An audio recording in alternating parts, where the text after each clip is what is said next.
영화 속 인문학 이야기, 영화와 함께 떠나는 여행, 나를 찾아서. 저는 여러분과 함께 여행을 하고 있는 순천대학교 철학과 이정아입니다. 출발해서 도착까지 10개의 이야기를 함께 나누고 있는데요. 오늘 벌써 9번째 이야기를 나눌 시간입니다. 여러분과 함께 나누었던 8개의 이야기가 여러분들이 나를 찾는데 도움이 되셨으면 좋았을 텐데, 여러분들이 그 과정 속에서 어떤 나를 만나셨을까요? 그리고 오늘은 또 어떤 나를 만나게 되실지 조금은 설레이는 마음으로 함께 출발해 보겠습니다. 9번째 이야기, 그 출발 키워드는 사실은 가끔 은유적이다입니다. 사람들을 만나서 이야기하다 보면은요, 습관적으로 사실은 말이야 라고 말하는 분들이 있어요.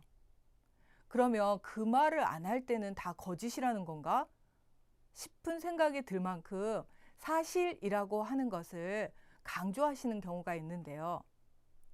어쩌면 그 심정은 내 말은 거짓이 아니니까 꼭 믿어줘, 아니면 요즘 하도 이상한 얘기들이 많으니까 그거하고 내 말은 구별해서 들어줘야 돼,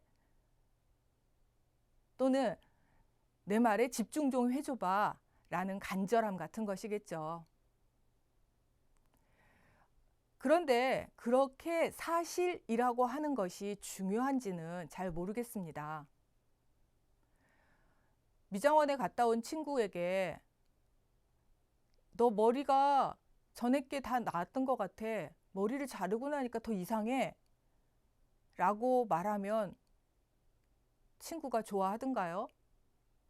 그럴 땐 새로워졌어, 느낌이 좋아, 괜찮은 것 같아 라고 적당히 말하는 것이 오히려 사실보다 훨씬 좋습니다.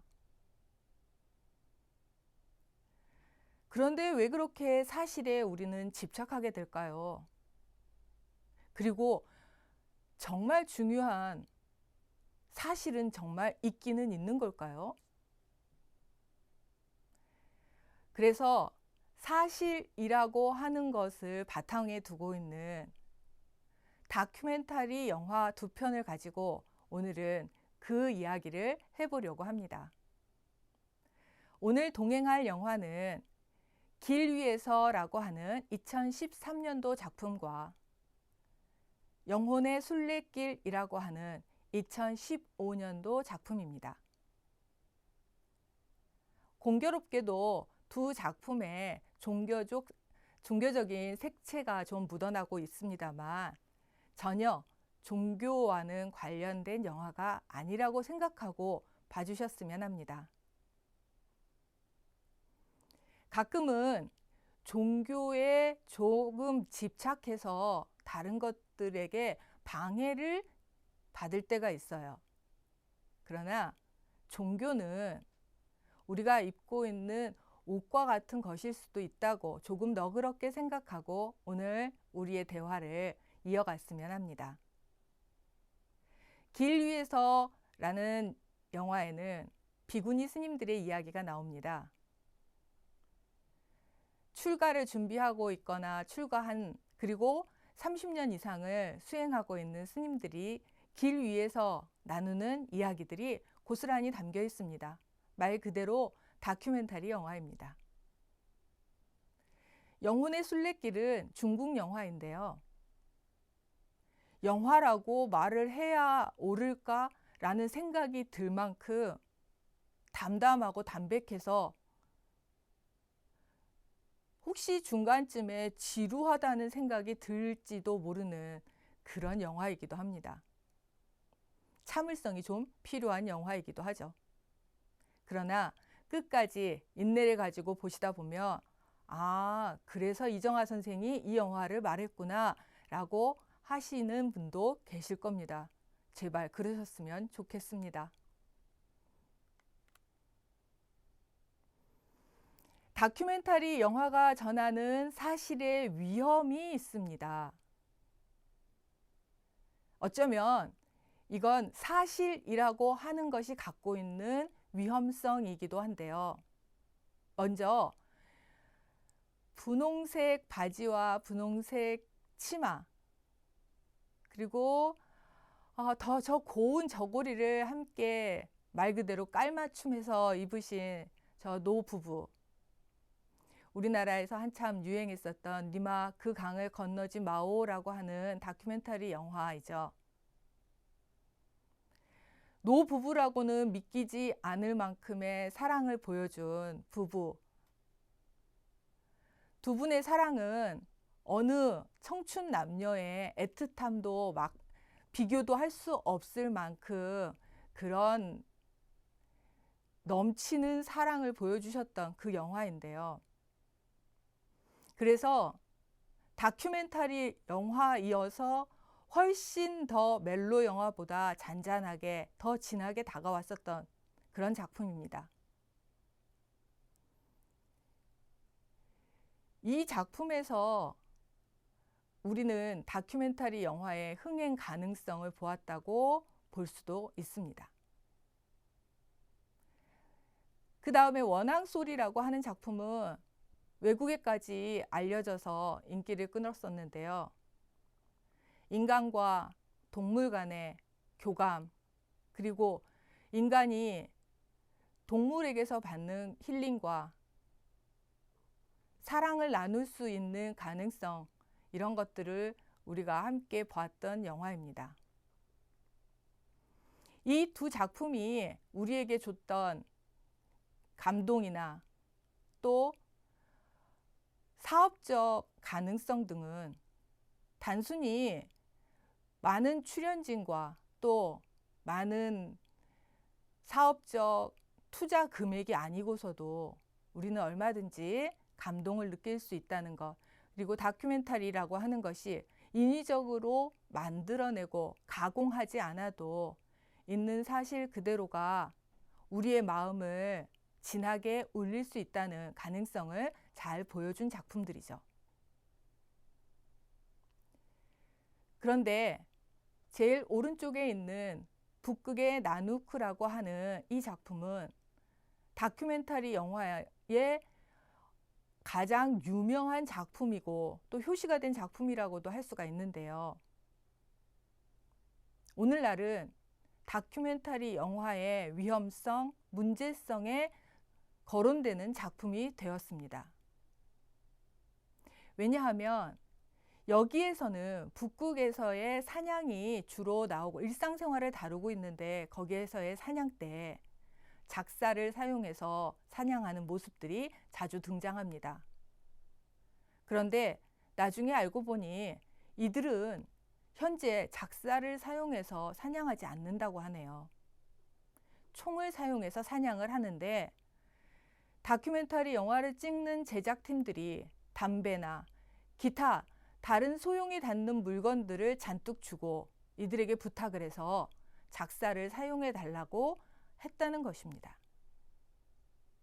또 사냥을 해서 잡은 동물들을 끌어올릴 때 밧줄을 잡은 이들이 이들만이 아니라 카메라 앵글 밖에서 제작진들이 함께 힘을 모아서 끌어올렸다고 하네요. 그런데 이 정도는 애교예요.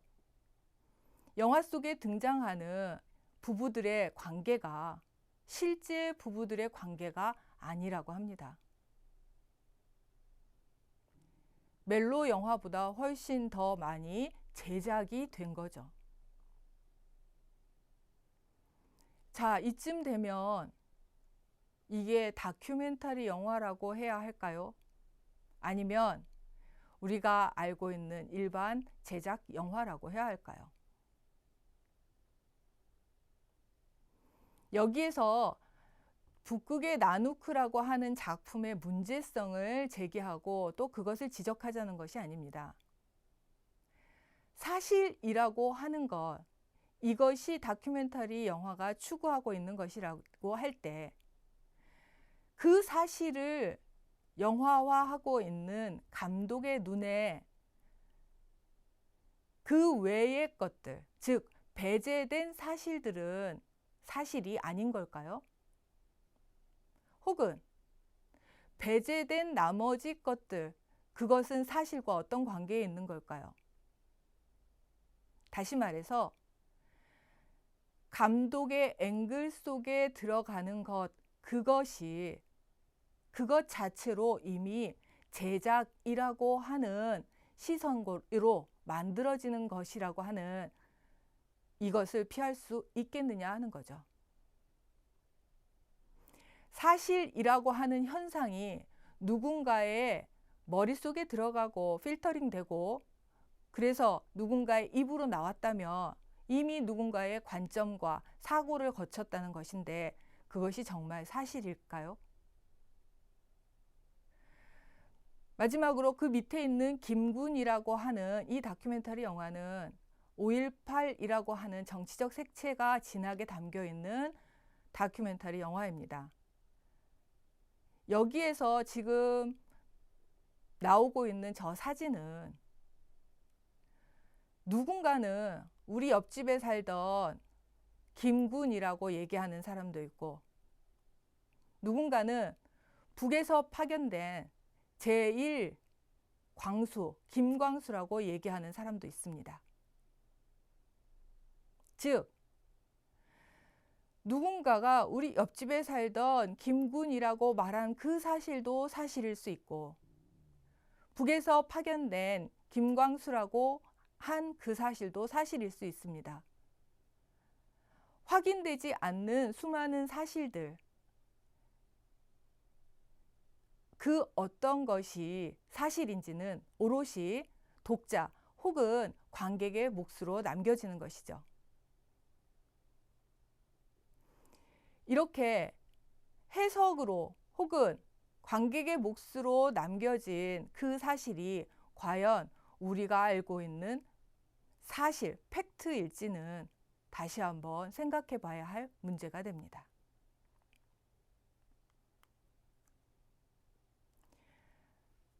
그럼 다 같이 오늘의 영화 위에서 사실을 한번 살펴볼까요? 먼저 길 위에서라고 하는 작품입니다. 자, 이 작품은 2013년도 이창재 감독이 만든 다큐 영화로 감독이 나레이션을 스스로 진행하고 있습니다. 비구니 수행 도량인 백흥암이라고 하는 절이 있는데요.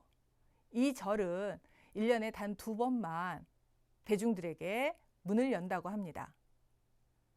이창재 감독은 이 절을 찾아가서 절에 머물면서 그 절에 있는 분들과 또 절의 모습을 촬영하고 싶다고 이야기했다고 합니다. 그러자 무엇을 찍고 싶냐고 거기에 계신 분이 물었다고 해요. 감독은 찍다 보면 무엇을 찍어야 할지를 알 것 같습니다. 라고 답했다고 합니다. 그리고 300일 동안 절에 머물면서 촬영을 진행했고 그 내용이 바로 이 길 위에서라고 하는 영화에 담겨 있습니다. 이 절에는 이력이 화려한 사람들이 많이 있는데 그 중에서도 이 영화에 등장하는 한 사람은 아주 유명한 대학을 졸업했고 유학을 다녀왔고 소위 말해서 엄친아인, 엄친딸이죠. 예. 그런 사람이고 한 사람은 너무나도 신세대여서 인터넷을 검색하고 이 절에 들어왔고 또 한 사람은 어린 시절에 절에 버려진 아이였던 그런 경력을 가지고 있는 사람입니다. 그리고 이들과 함께 수행하고 있는 37년간 수행한 고승이 있습니다. 그리고 그들이 만행을 떠나고 또 다시 모이고 절 안에서 밥을 먹고 밥을 하고 농사를 짓고 모든 생활을 살아가는 모습들이 담겨 있습니다. 만약 이들이 108배를 하거나 수행을 하거나 혹은 화두정진하는 그 모습만 담겼다면 이 영화는 종교 영화가 되었겠죠. 그러나 이 영화 속에는 자신을 찾아온 가족들과 만나고 헤어지고 또 절에 찾아와서 이를 돕고 있는 보살들과 웃고 수다 떠는 모습도 담겨 있습니다. 그들이 절에 찾아와 머리를 깎았다고 하면 모두들 한 가지 구슬픈 사연들을 하나씩은 가지고 있으려니 하고 특별하게 봅니다. 그런데 이들이 활짝 웃으면서 수다를 떨고 있는 모습을 보면 머리만 짧았다 뿐이지 여느 젊은 여성들과 다를 바가 없습니다. 그런데 이들이 선택한 조금은 보편적이지 않은 그 삶의 이야기들이 길 위에서 펼쳐지고 있습니다. 사실이라고 하는 그 모티브 위에서요. 시간을 따라서 담담하게 이야기를 나열하고 있는 감독의 나레이션이 오히려 그 특별함을 부각시키는 역할을 담당하고 있습니다. 다음으로 2015년도 작품인 영혼의 순례길은 중국의 장양 감독이 직접 각본을 쓰고 연출한 작품입니다. 티벳의 아주 작은 마을을 출발해 성지인 라사와 성산인 카일라스 산을 순례하는 여정을 담고 있습니다. 이들에게는 죽기 전에 이곳을 순례하는 것이 자신들의 영원한 소망입니다. 입버릇처럼 말합니다. 죽기 전에 다녀와야 할 텐데 자네는 다녀왔다면서 정말 좋겠네. 그리고 어느 날 너무 담담하게 말합니다. 준비가 되었으니 출발하려고 해. 그러자 어떤 사람이 와서 말합니다. 누구 좀 데려가줘요.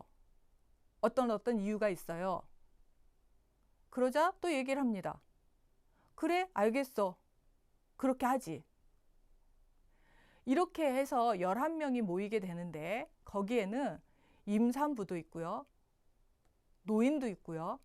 아주 어린 소녀도 있습니다. 또 백정도 있습니다.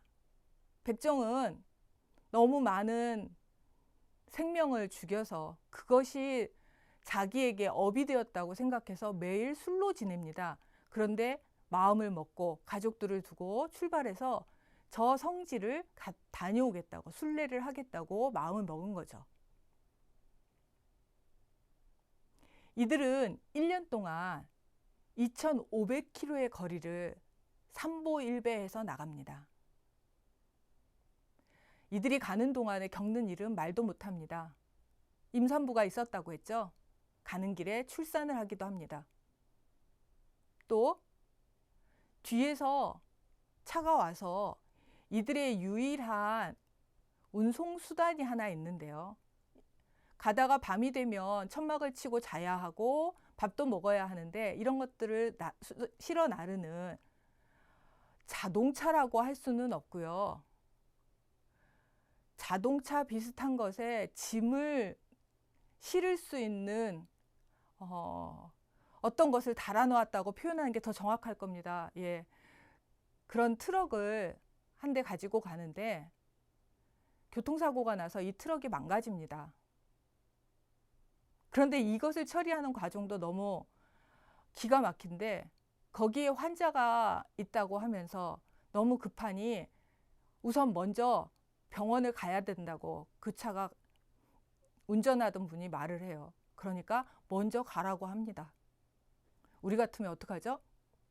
말도 안 되죠? 보험회사가 와서 처리할 때까지 거기 있어야 합니다. 안 그러면 뺑소니가 되죠. 그리고 도착해서 그곳에서 일용직 일을 시작합니다. 왜냐하면 돌아올 여비가 없으니까요. 돌아오는 길에는 가는 길의 출산과 반대로 함께 출발한 노인이 사망합니다. 그 장례도 치르게 됩니다. 생과 사를 다 겪으면서 이들은 너무 평범한 걸음으로 다시 삼보일배를 시작합니다. 집으로 돌아와야 하니까요. 너무 평범해서 처음에 말씀드린 것처럼 보는 동안 조금 지루하게 느낄 수도 있습니다. 그런데 어떤 누구도 불평하지 않습니다. 차가 망가져서 짐 수레를 돌아가면서 끌어야 합니다. 심지어 짐 수레를 끄는 동안에는 절을 할 수 없기 때문에 끌어다 놓고 다시 출발점으로 돌아가 거기에서부터 삼보일배를 다시 하고 돌아옵니다. 어느 누구도 예외는 없습니다. 출발할 때 뱃속에 있던 아이는 돌아올 무렵에 점점 커서 글쎄요, 집으로 돌아갈 때쯤에는 걸음마를 할 수 있지 않을까요? 이들에게 길은 단순히 집 밖에 어떤 곳이 아니고 그저 지붕이 없는 또 다른 집과 같은 곳입니다.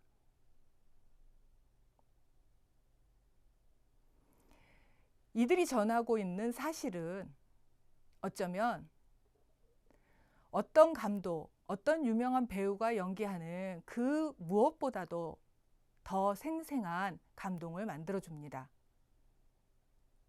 그렇다면 우리의 삶은 이들과 무엇이 다른 걸까요? 겉으로 드러날 때 아무것도 다른 게 없는데 어떤 차이가 있는 걸까요? 깊이 생각해 볼 부분입니다.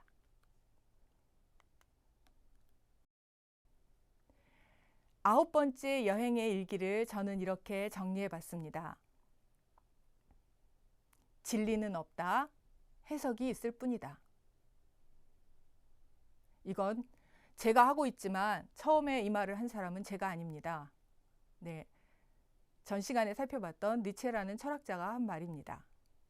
그런데 사실은 없습니다. 그저 사실에 대한 해석이 있을 뿐입니다. 여러분이 사실이라고 믿고 있는 것, 그것은 그 상황을 보고 여러분의 관점과 여러분의 사고가 만들어 놓은 해석일 수 있습니다. 그러니 타인이 어떤 상황, 어떤 일에 처해 있다고 해도 그리고 무슨 말을 한다고 해도 그것은 그 사람의 해석이라고 하는 것을 한번 생각해 주시면 좋을 것 같아요. 그럼 어떤 변화가 생기냐고요? 두 번째, 그래서 그걸 써봤습니다. 사실을 강조하는 강직함보다는 농담할 수 있는 유연함이 장수의 비결입니다. 사실을 강조해서 그래서 난 누구보다 대쪽같이 그런 인생도 있겠죠.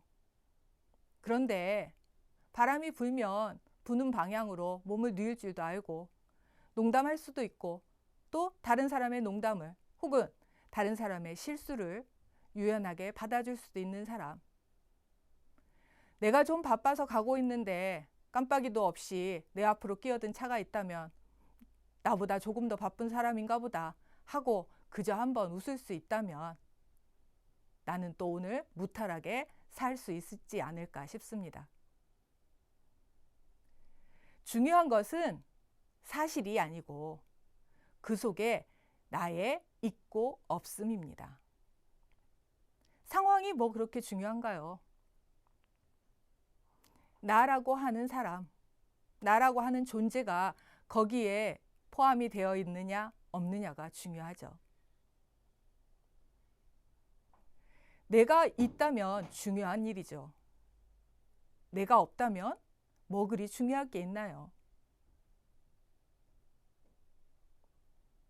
저 멀리 우주에서 어떤 행성 하나가 폭발해서 없어졌다고 합니다. 아이고 저런. 하지만 우리는 아이고 저런에서 끝이 납니다. 왜냐고요? 거기에 내가 없으니까요. 여러분도 조금은 유연한, 그리고 조금 가볍게 농담할 수 있는, 그래서 아이처럼 춤추듯 걸을 수 있는 그런 하루가 되면 좋겠습니다. 9번째 여행은 여기에서 마칩니다. 오늘도 좋은 하루 되십시오. 감사합니다.